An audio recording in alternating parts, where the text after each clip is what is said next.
Do you have a relationship with Vladimir Putin, a conversational relationship? I do have a relationship.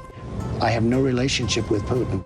I spoke indirectly and directly with President Putin, who could not have been nicer. Never spoken to him on the phone? I have never spoken to him on the phone, no. President Trump's critics love to paint him as a big softie on Russia, who's caught up in a strange and unprecedented friendship with its president, Vladimir Putin. What could possibly cause President Trump to put the interests of Russia over those of the United States?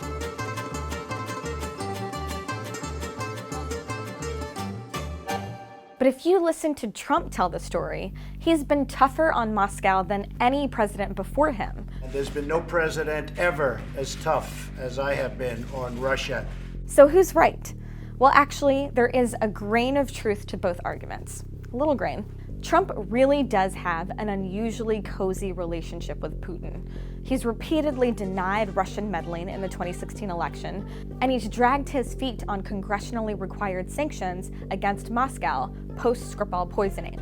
But on the other hand, Trump is also starting a new nuclear arms race with Russia, kicked tons of Russian diplomats out of the US to punish it for attacking US allies, and is arming Ukraine with cutting-edge weapons that Russia hates.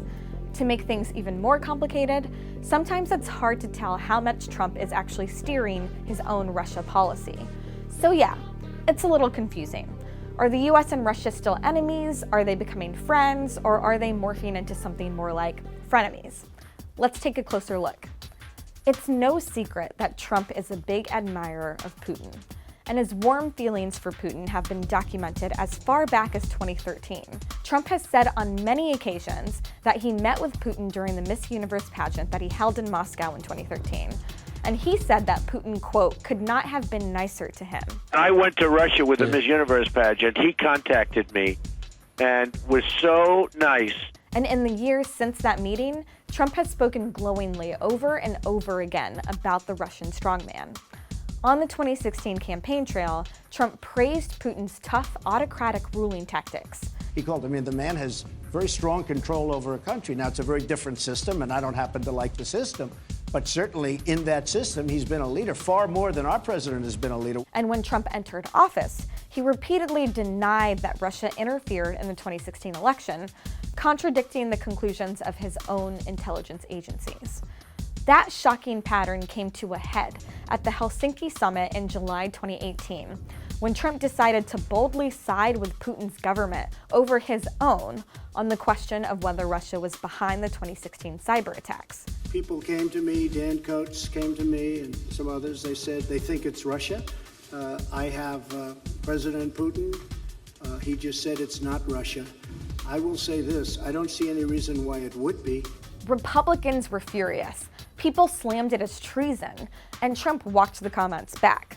That is, until he walked back his walk back just days later, calling claims about Russian interference a, quote, hoax. Trump has also done favors for Russia by questioning the US's commitment to NATO, the post-World War II military alliance that plays a key role in countering Russian threats against Europe. Trump's unusual affection for Putin and his pushback against NATO made Congress worried that Trump might try to lift Obama-era sanctions against Russia. So in 2017, both parties banded together and passed a law that basically handcuffs Trump, limiting his legal ability to lift old sanctions and forcing him to impose new ones in the coming year.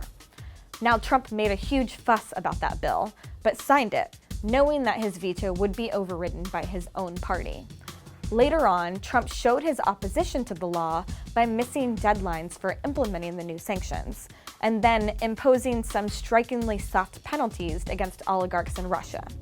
In other words, he procrastinated and then he did the bare minimum that was asked of him by Congress. The public has taken note of all of this. Polls show that most Americans believe Trump is not tough enough on Russia. A PBS NewsHour, NPR, and Marist poll found 64% of US adults believe Trump is not tough enough on Russia. But Trump's Russia policy isn't just about being pals with Putin. He's also shown that he can be hard on Moscow. Take, for instance, the fact that Trump delivered a set of Power Javelin anti-tank missiles to Ukraine this spring.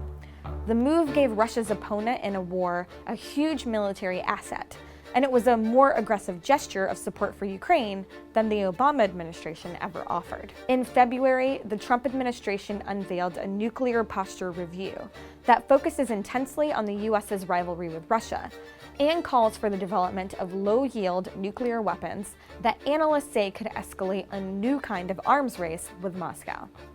And this year, the Trump administration has also greenlit the development of a ground-launched intermediate range cruise missile in response to Russia's deployment of a similar weapon. The US's weapons, if deployed, would violate the Intermediate Range Nuclear Forces Treaty, which is a sign that the Trump administration is willing to violate precedent to get more confrontational with Russia on nukes. Trump's track record on countering Russia isn't just about military power. After the UK accused Russia of poisoning ex-spy Sergei Skripal in the UK earlier this year, Trump expelled 60 Russian intelligence officers from the US and closed the Russian consulate in Seattle, an action that was coordinated with the US's European partners, but was actually a little more severe than their own expulsions. And despite Trump's initial reluctance to accept and follow through on the congressionally mandated sanctions, his actual track record on sanctions is actually not all that controversial. While lawmakers first thought he might try to fight sanctions on Russia over its meddling in Ukraine, Trump actually expanded them. On top of all of this, Trump has been pressuring Europe to cancel the Nord Stream 2, a gas pipeline project between Northern Europe and Russia that Putin considers an absolutely crucial enterprise, both economically and strategically. The reason? Trump wants to sell US gas to the Europeans, and that means pushing Russia out of the way. So if all of this seems like a confusing mess, well, that's because it is.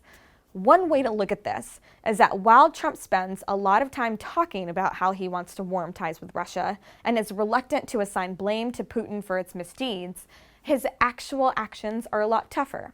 His rhetoric is pro-Russia, but his policy is far more traditional.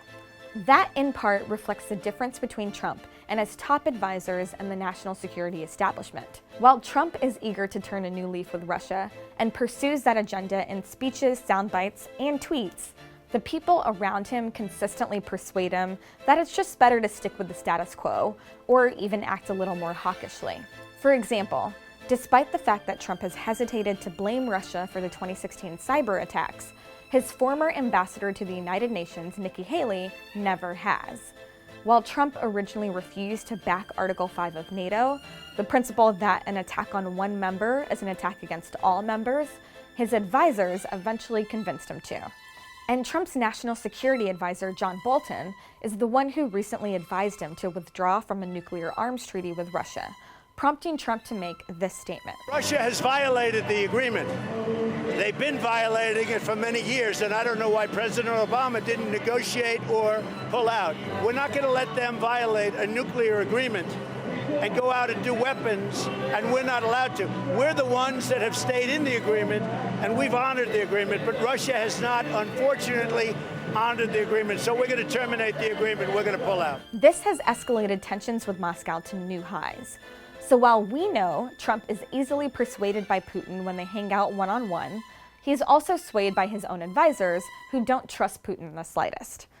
Ultimately, Trump's mixed bag Russia policy reflects a lack of discipline and focus, something that's evident in lots of the administration's efforts on both domestic and foreign policy.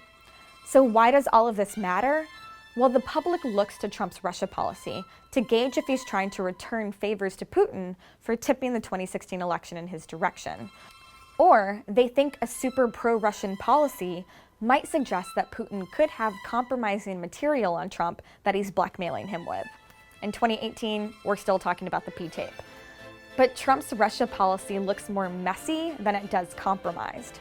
At the end of the day, his Russia policy isn't as blatantly pro-Russia as many of his critics would allege, but it also isn't as tough as he likes to brag about. The Trump administration is ultimately a lot closer to the status quo on Russia than most people would like to admit. Well, YouTube, that's it for this week's Russia Desk. Thank you so much for watching. Be sure to share this video if you liked it.